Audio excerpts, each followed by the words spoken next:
First, I will speak in Hindi language and then in English. इतने ठंड में और तकलीफ में आप सब लोग आए। एक माँ के हृदय के लिए ये बहुत बड़ी चीज़ है।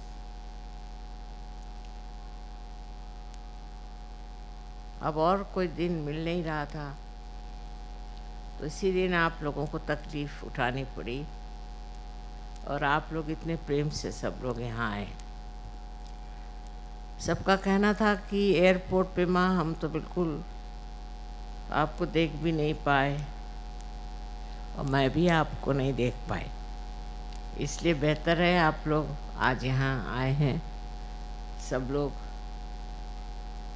और दिल्ली वालों का जो उत्साह है वो कमाल का।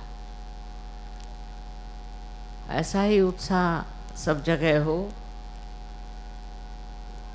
तो ये भारतवर्ष एक सहयोग का महाद्वार बन जाएगा।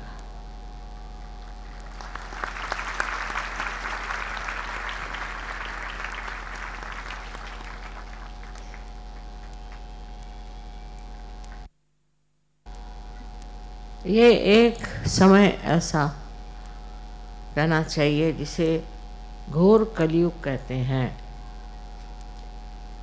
इस घोर कलयुग की एक विशेषता ये है कि मनुष्य बहुत जल्दी भ्रांति में आ जाता, उसको सारासार विवेक नहीं रह जाता और इस भ्रांति के चक्कर में वो न जाने कहाँ कहाँ भटक जाता।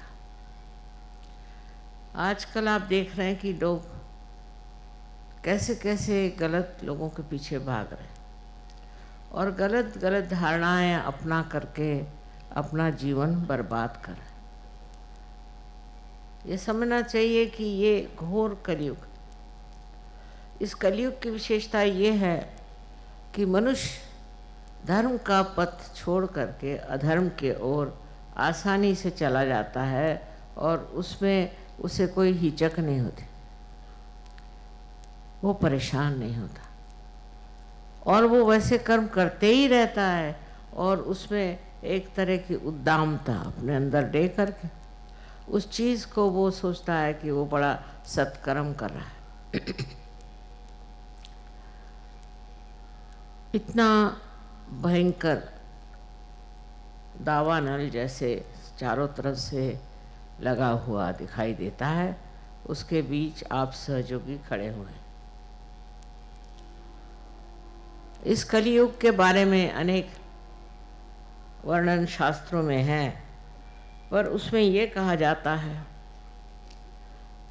कि नल जो कि दमयंती के पति थे, उनके हाथ एक दिन कली लग गए तो उन्होंने कहा कि अब मैं तेरा सर्वनाश करता हूँ क्योंकि तुमने मेरी पत्नी से मेरा बिछो किया। इस पर कली ने कहा कि तुम मेरा महात्म्य जानो, मेरा जो महात्म्य है उसे समझ। उस महात्म्य में अगर तुम समझो कि मुझे मार डालना है तो मार डालो, मैं खत्म हो जाऊंगा। उनका तुम्हारा क्या महात्म्य है? तो उन्होंने ये कहा कि इसी कलयुग में जब लोग कली के भ्रांति के चक्कर में आ जाएंगे, उसी वक्त ये बड़ा कार्य होने वाला है आत्म साक्षात्कार का। आत्म साक्षात्कार पाना ही जीवन का लक्ष्य।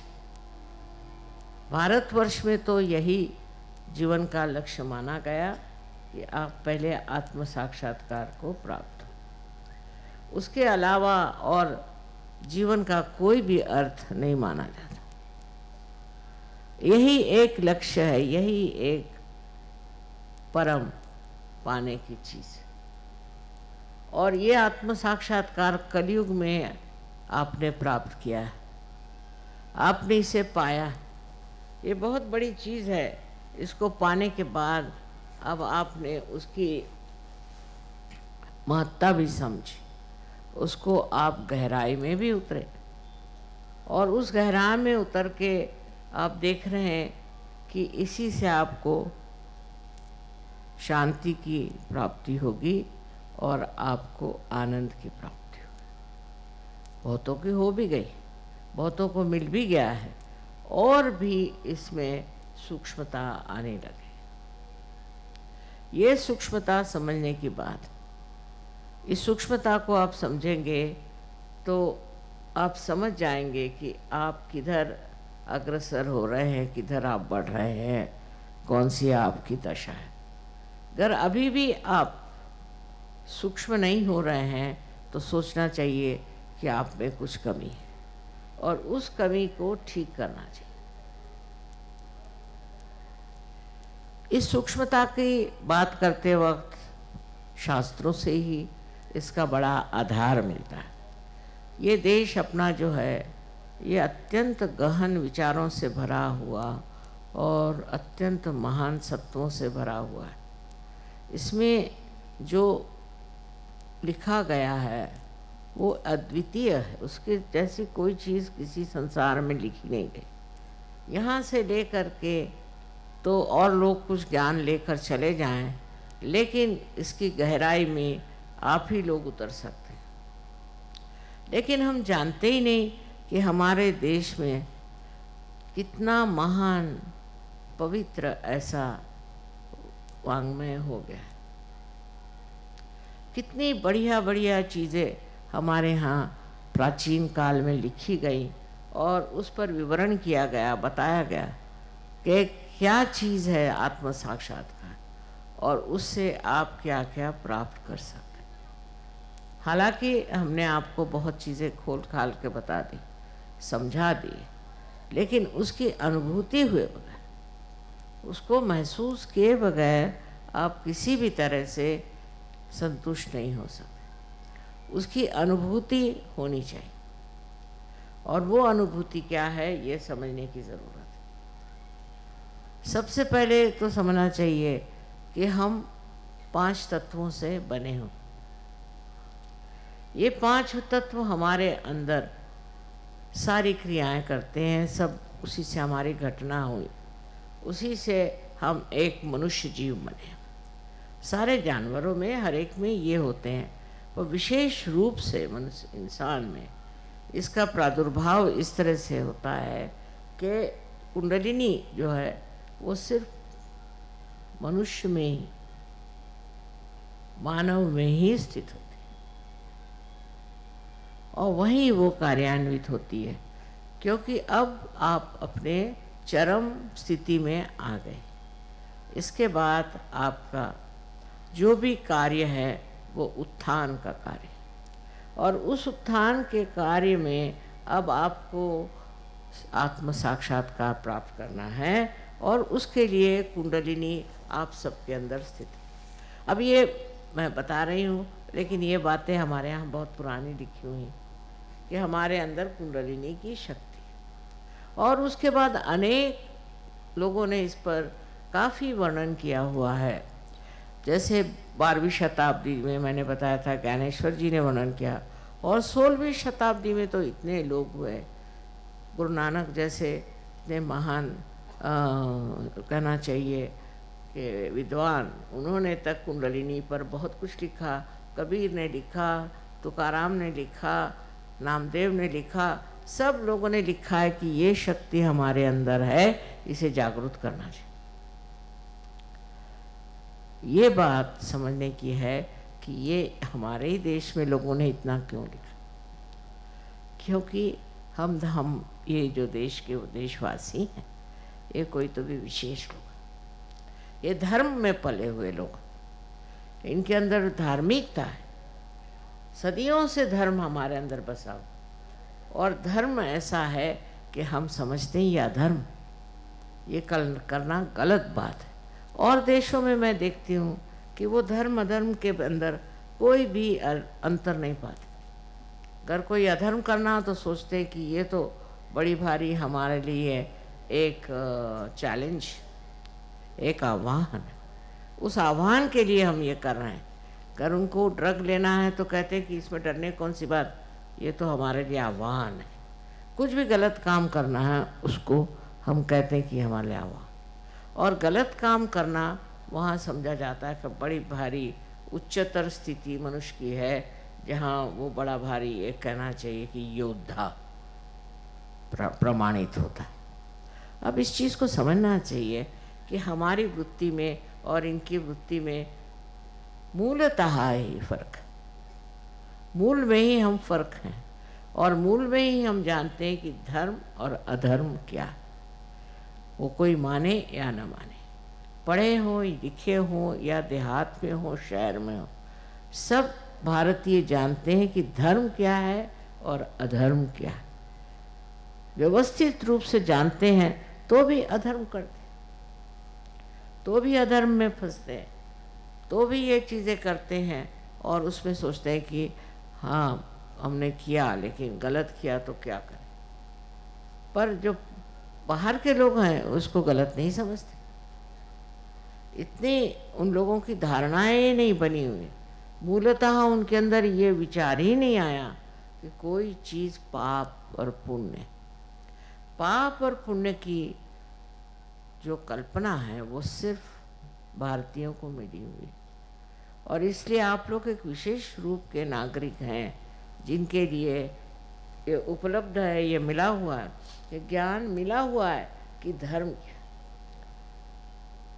छोटी छोटी बातों में भी हम लोग बहुत कुछ जानते, जो ये लोग नहीं जानते, इनको मालूमात नहीं, लेकिन इनकी खोज में गहराई है। हमारे खोज में गहराई कब?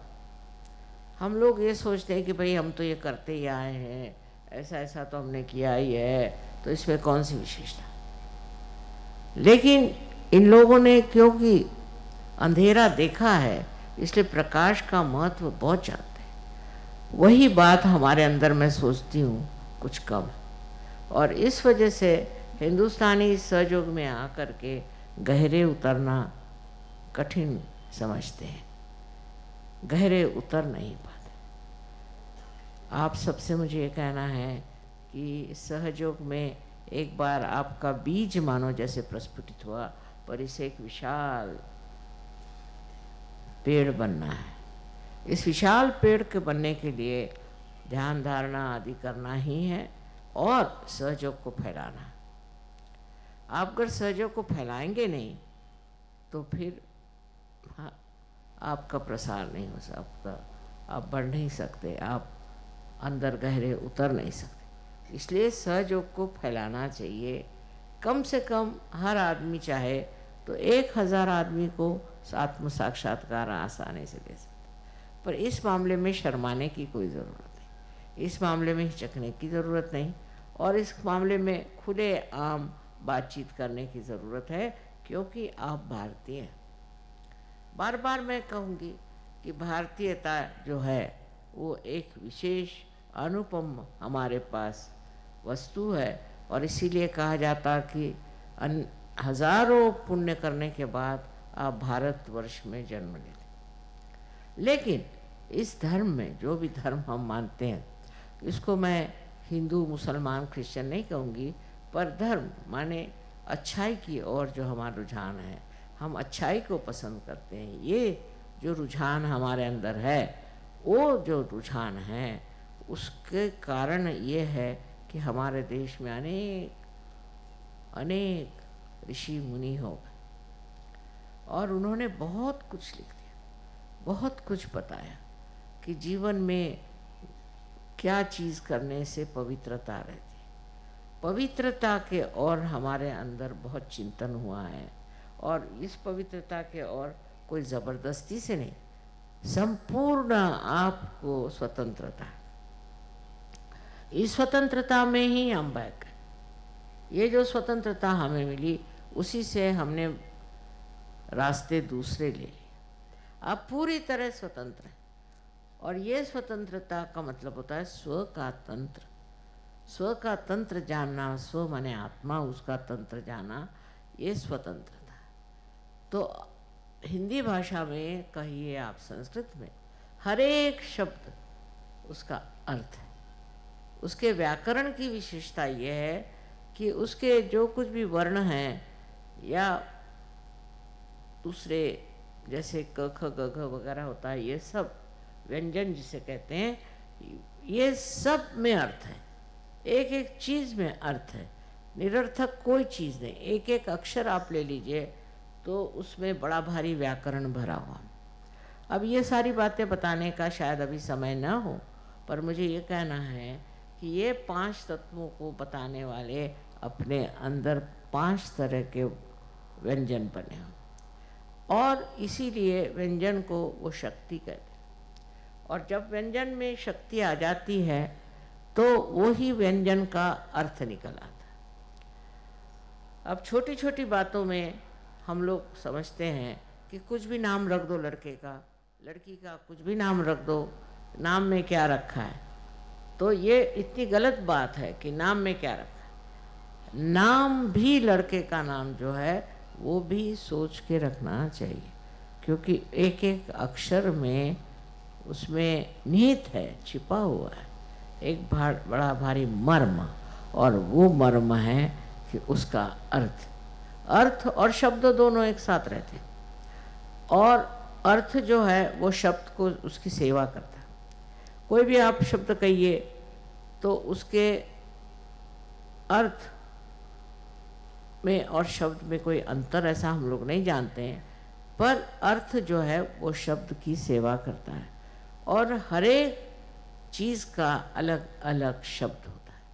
हर एक वर्णन में, हर एक चीज़ में हमारे यहाँ शब्द अलग अलग होते हैं। ये भाषा की विशेषता ही नहीं है, ये भारतीय संस्कृति की विशेषता है। और इसलिए इस संस्कृति से जो लोग उत्पन्न हुए हैं, इस संस्कृति में बढ़े हैं और पढ़ रहे हैं, उनको जानना चाहिए कि हमारी संस्कृति है क्या। हम अपनी संस्कृति को जानते भी नहीं, कुछ समझ में भी नहीं आता किसी से पूछ ऐसा क्यों करते, पता नहीं, हमारे बाप दादे करते थे इसलिए हम करते। तो सबसे बड़ी चीज़ है कि अपनी संस्कृति को जानें और पहचानें कि क्या बात है, हम क्यों इस तरह से धार्मिक हैं। अपने आप ही हम लोग धार्मिक हो जाते हैं, उनको कुछ बताने की ज़रूरत नहीं है, कोई उनके ऊपर ज़बरदस्ती नहीं है कि तुम ऐसे ही करो कि वैसे करो, पर वो धार्मिक है। और ये मानव की धार्मिकता कहाँ से आती है, क्यों आती है, उधर हमको ध्यान देना चाहिए कि ये हम लोगों ने अपने यहाँ ऋषि मुनियों से बात सुनी है। अब अंतर एक कि जो लोग परदेसी, जिनको हम कहते हैं, जो दूसरे देश के रहने वाले, उनकी विचारधारा और हम लोगों की विचारधारा बिल्कुल अलग है।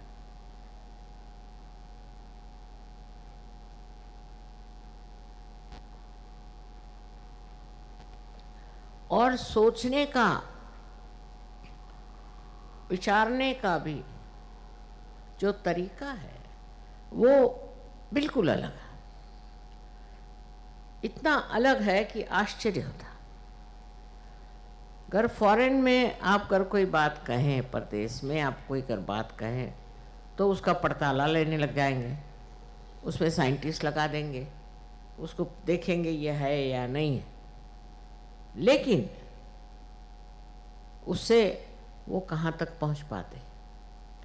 अपने देश में तरीका और है, वो ये है कि अगर कोई बात कही गई है तो उसका पड़ताला बनाने की ज़रूरत नहीं, क्योंकि ये ऋषि मुनि जो बड़े पहुँचे हुए लोग थे, उन्होंने कही, उसको स्वीकार्य करना चाहिए। जो जो बात उन्होंने बताई वो स्वीकार्य करना चाहिए, क्योंकि इतने पहुँचे हुए लोगों ने वो बात कही है।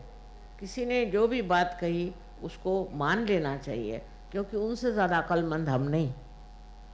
लेकिन परदेश में सब सोचते हैं हम सबसे ज़्यादा अक्लमंद हैं, वैसे अपने आने की। अब इसका पड़ताला नहीं लेना चाहिए, पर कहा गया है कि अगर आपका आत्म साक्षात्कार हो जाए और आप संपूर्ण आत्म साक्षात्कारी हो जाएं, आप में पूर्णता आ जाए, तब आप देख सकते हैं प्रयोग करके कि जो ऋषि मुनियों ने बात कही थी वो सच है या नहीं। अब सहयोग में आप लोग यही करते हैं। हमने एक बात कह दी, आप मान जाते हैं कि माँ ने ये बात कही, और उसको आप समझ लेते हैं कि माँ की कही हुई ये बात है, इसमें ज़रूर तथ्य है। उसमें आप ये नहीं सोचते कि माँ ने कहा इसका पड़ताला करो, ये करो, वो करो। फिर आत्म साक्षात्कार के बाद जब आप संपूर्णता में आ जाते, जब आप उस दशा में पहुंच जाते हैं, तब आप खुद ही इसका पड़ताला कर सकते हैं, जैसे हमने कहा है वो बातें हैं या नहीं। इसीलिए अपने यहाँ गुरु का बड़ा भारी स्थान माना जाता है कि गुरु ने जो बात कही उसको कभी भी शंका नहीं करनी चाहिए। पर आजकल के जैसे गुरु निकल आए, वो देखने के बाद में समझ में नहीं आता है कि गुरु के लिए क्या कहा जाए। पर उसकी भी पहचान है, गुरुओं की पहचान है कि किसको असली गुरु मानना चाहिए और किसी को नकली। जो आपको अनुभव दे वही असली गुरु। ये नहीं कि पैसा दे और ये डायमंड निकाल के दे, ये गुरु नहीं हो सकते। ये तो तमाशखोर है, या कहना चाहिए ये अपने दुकानें खोल रखी।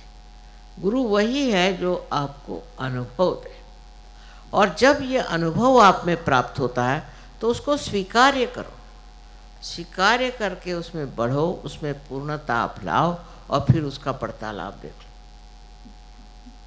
उसके उलट वहाँ पर प्रदेश में देखा मैंने कि किसी ने अगर कोई बात कही कि ऐसी है, तो पहले उसकी सिद्धता दो, पहले उसको साइंटिस्ट को दो।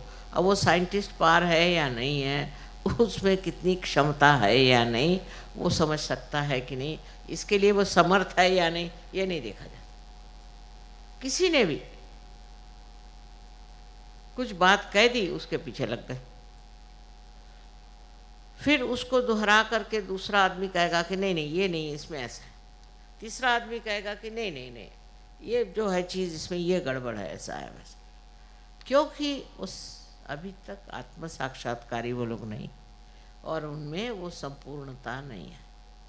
तो इस तरह का जब तक आप में एक पूरी तरह से जीवंत अनुभव ना आए, जब तक आप उस अनुभव से पूरी तरह से प्लावित न हो, मतलब नरिश न हो, तो आप अधूरे हैं। और अधूरे होने पर आपको कैसे समझ में आएगा कि ये सत्य है या झूठ है। ये बुद्धि की जो चक्कर है, यही कम करना है। जब हमारे शास्त्रों में ये बात कही है तो वो सत्य ही। अब नानक साहब ने गुरु ग्रंथ साहब जो बनाया, वो सारे रियलाइज सोल्स पहुँचे हुए लोगों की कविताएं ले करके उससे बना। अब उसको पढ़ी जा रहे, ये भी बेकार बात। उसमें क्या लिखा है वो समझने की कोशिश, उससे फिर वो आत्मसात होगा, हमारे अंदर बसेगा, और हम उसी के सहारे उठ सकें। तो अब आपसे मैंने दो ही बात बताई, सीधी सीधी बात, कि जो कुछ भी ऋषियों ने और गुरु ने बताया उसको प्रमाण मान लेना, क्योंकि आप अभी तक इतने प्रवीण नहीं हैं, आप इतने पहुँचे नहीं। फिर उसके बाद दूसरी बात कि आप प्रवीण होने का प्रयत्न करें, उधर अग्रसर हों, आप प्रवीण हो जाए, और प्रवीण होने पर फिर आप पड़ताला इसका लें कि है कि नहीं। ये तो एक हिंदुस्तानी के लिए हुआ, लेकिन मैंने ये देखा है कि परदेसी जो आपके भाई हैं, ये तो बड़े जल्दी पार भी होते हैं, और ये गहरे उतरते हैं, क्योंकि इनके अंदर गहराई आ गई। हमारे अंदर गहराई नहीं आई। हमारे गुरु ने ये कहा, हो गया काम खत्म, ये फलाने कह गए, काम खत्म, श्री राम ऐसे थे, काम खत्म। अरे भाई, उनके नज़दीक तुम कहीं गए कि नहीं, उनको कुछ समझा कि नहीं, उनको अपनाया कि नहीं, उसके अंदर से आपको क्या प्रेरणा मिली। बस भजन गा रहे हैं, चीख रहे हैं, चिल्ला रहे हैं। ये बड़े बड़े संत साधुओं ने महाराष्ट्र में खासकर और यहाँ भी ये कहा कि आप भजन गाते रहो। एक उन्होंने वहाँ वारकरी पंथ निकाला, हर जगह पंथ निकले। बेचारों को क्या मालूम था कि ये इंसान इतना बेवकूफ़ है कि उसको कुछ दे दो तो बस वही यही करते बैठे रहेगा। वो तो संत साधु थे, उनको क्या मालूम कि ये गहरा नहीं उतरेगा, इस पर विचार नहीं करेगा, इस तरफ अग्रसर नहीं होगा, तो बस उसी की चीज़ चल पड़ी। अब जिसने जो कुछ लिखा वही चीज़ चल पड़ी। अब जैसे महाराष्ट्र में मैंने बताया वारकरी पंथ है, तो 1 महीना वो लोग जाते हैं पैदल, बदन पर वो फटे कपड़े पहनकर। पता नहीं क्यों, कहाँ, ऐसा तो कहीं लिखा नहीं होगा। वहाँ महीना भर जाते हैं और वहाँ रहते हैं पूरी समय। वो क्या कहते हैं आप लोग, पता नहीं उसको, पर झांझ बजाते बजाते पहुँचते। अब वहाँ पहुँच करके 1 महीना रहते हैं, उसके बाद वो सोचते कि हमने तो भगवान को पा लिया। ऐसे थोड़ी बताया था, उन्होंने तो ये बताया था कि इधर उधर चित्त जाने की जगह तुम परमात्मा का ध्यान करो, परमात्मा को याद करो, उनका नाम स्मरण करो, क्योंकि उससे जो है तुम्हारा चित्त इधर उधर नहीं जाएगा। देखिए, उन्होंने जो बात कही थी उसको वहीं तक सीमित रखा। और इसी तरह से हमारे यहाँ के अनेक पंथ निकल चुके हैं, पर उससे किसी को कोई लाभ नहीं हुआ, और पुश्तन पुश्त वही चीज़ चल रही। अब आप सहयोगी हैं, आपने आत्म साक्षात्कार को प्राप्त किया, आप विशेष लोग, ये समझ लीजिए। अब इसमें आपको और गहरा उतरना चाहिए। उस गहरे उतरने से आपके अंदर की जो सूक्ष्मता जागृत होगी, वो मैं अभी आपको समझाती हूँ, और वो अब अंग्रेज़ी में मैं इन लोगों को बताऊँ। I have been telling them that the style of Indian knowledge is very different from the Western mind. In the West, you see, if you say something, then they want to have an experimental proof. They'll go to the scientist or to other people who are equipped with knowledge to know what is said in these books is true or not. They would even judge Christ. They would even judge Moses. They'll judge everybody as if they are the most intelligent and the most capable people. And they'll write books after books against them, disclosing as if they are those people who have said something, have said out of their minds or something.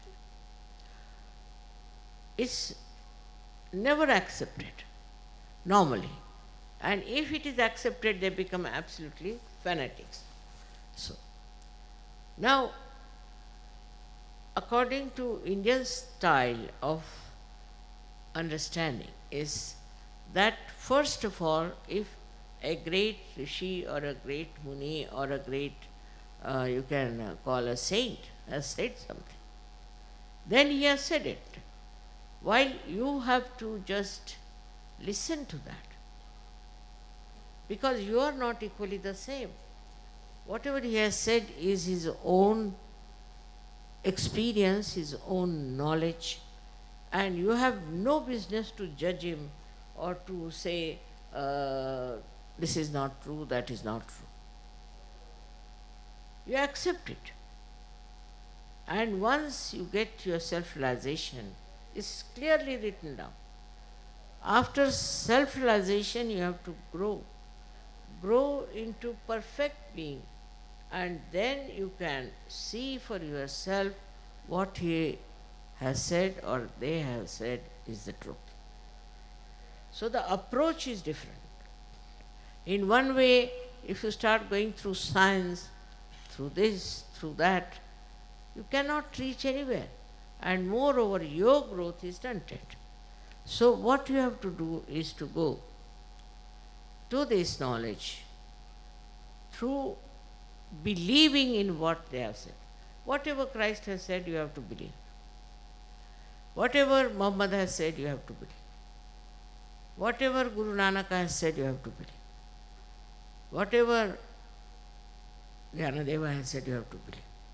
Lao Tse, you have to believe.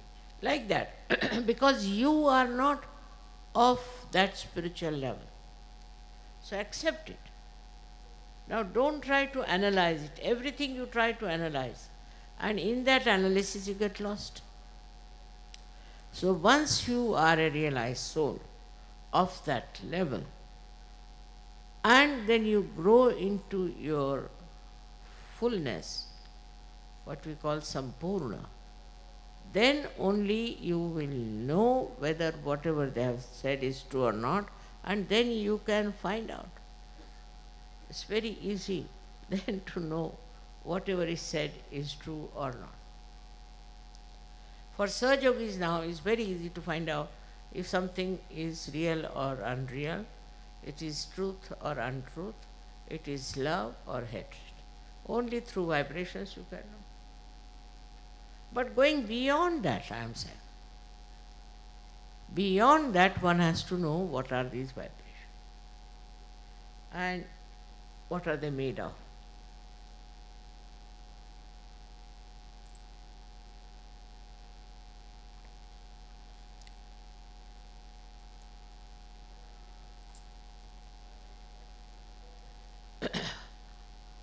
What is the subtle force which is behind those vibrations?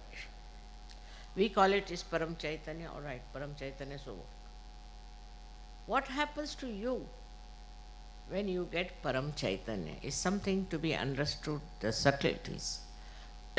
As I said, we are made of 5 elements, all right?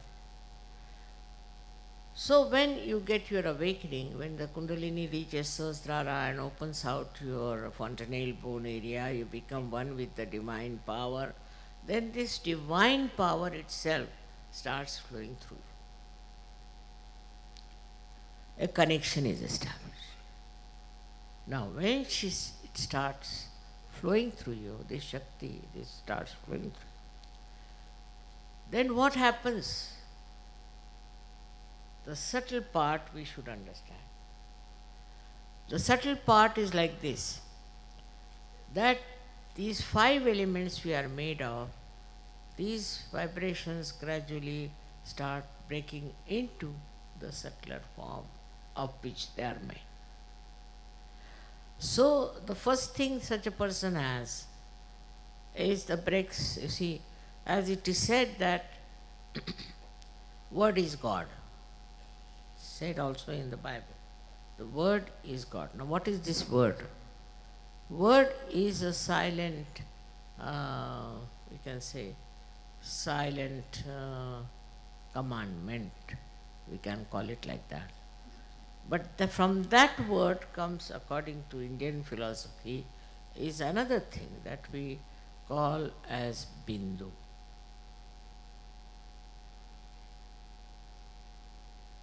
Or we can say word becomes Nad, is a sound, and then it becomes the Bindu, means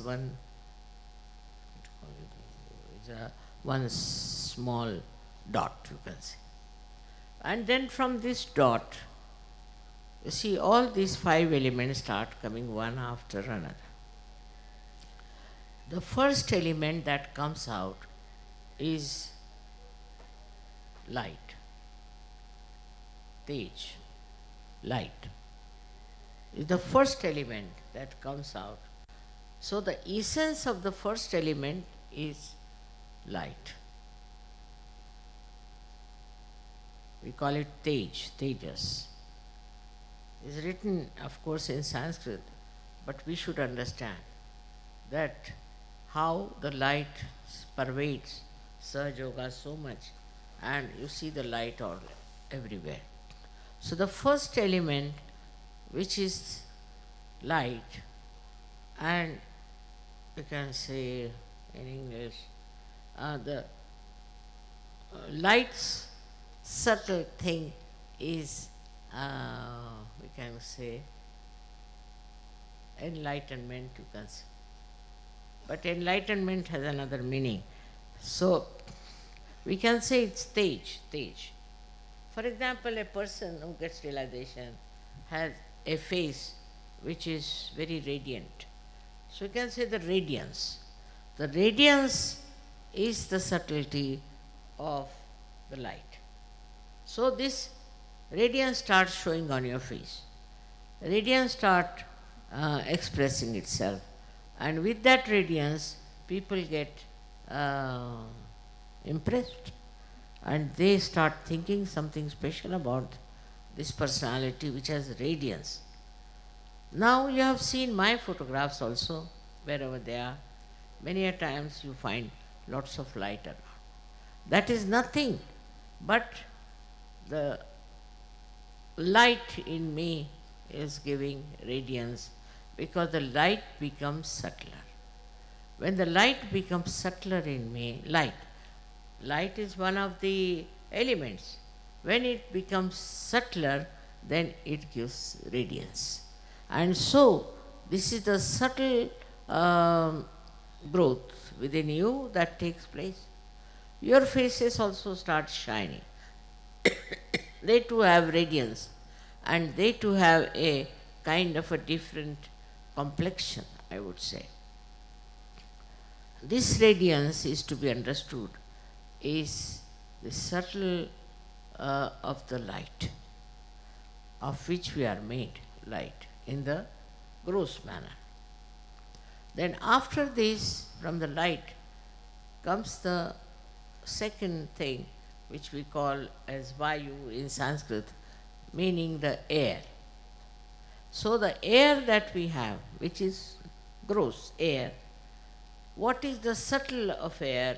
It is cool breeze that you get. The cool breeze is the subtle of that air.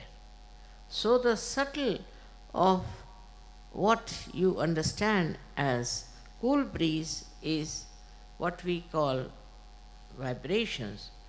The subtle of that is air, which is a part and parcel of our making. So this cool breeze is the second thing that you start getting subtler and subtler. When your growth takes place, all these subtle things start expressing themselves. It's not only that you get vibrations, but you get the cool breeze, and that is the subtle of air that has built you. Then comes the water. We are also made of water. What is the subtle of water is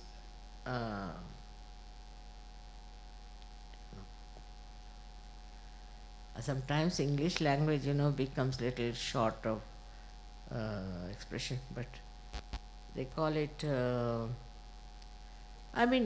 which makes the skin, hard skin, soft. The skin becomes soft. This is another sign of a realized soul, that his there's some cream they use, isn't it, to soften the face. But is the water in us gives us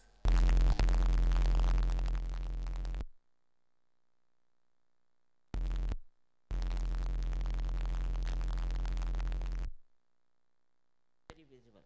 This is the minimum of minimum, I would say. But then a person who is a realized soul becomes a very soft person, very delicate.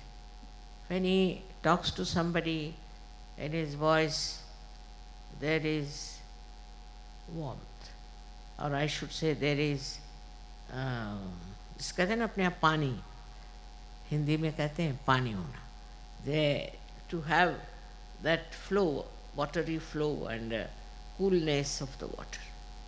So that is the another subtle thing that should be expressed in your behavior, on your skin, on your dealings with others, that you should be like the water, which is mobile, which is cooling, which is soothing, which is cleansing. So this also becomes a part and parcel of your being once you become a realized soul. With this water, you have also another thing, we call it as Agni, means the fire. So you also have fire, but it's a very silent fire. It doesn't burn anybody, but it burns all the wrong things within you. Whatever wrong things you have, it burns, and it burns the wrong things in other people also.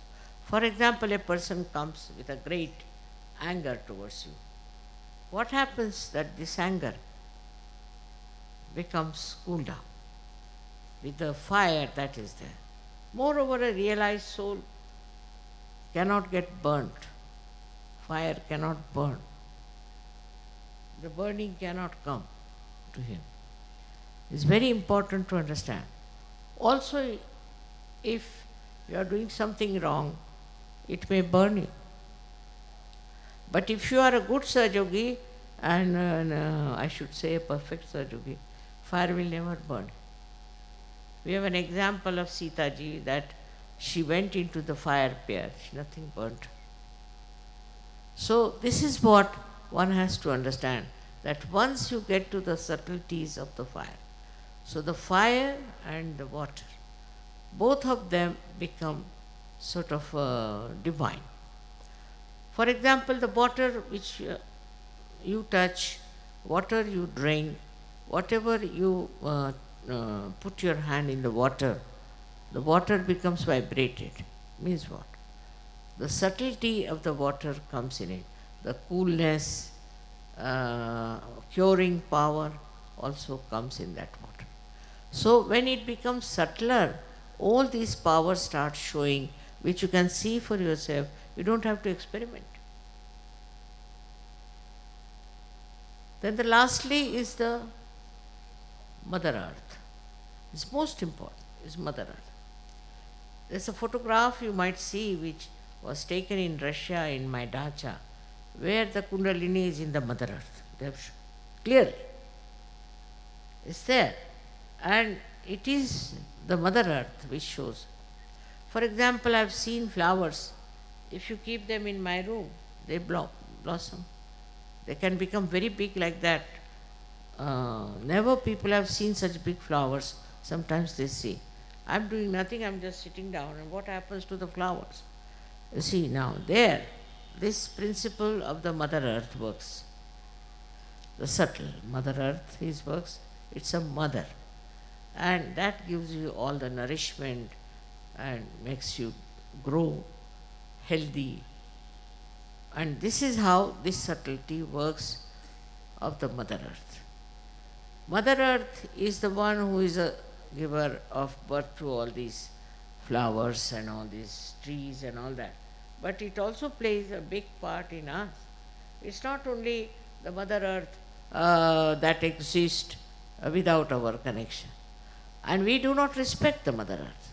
We have polluted it, we have done all kinds of things, we have removed the trees and we have made a mess out of her, but she is our mother.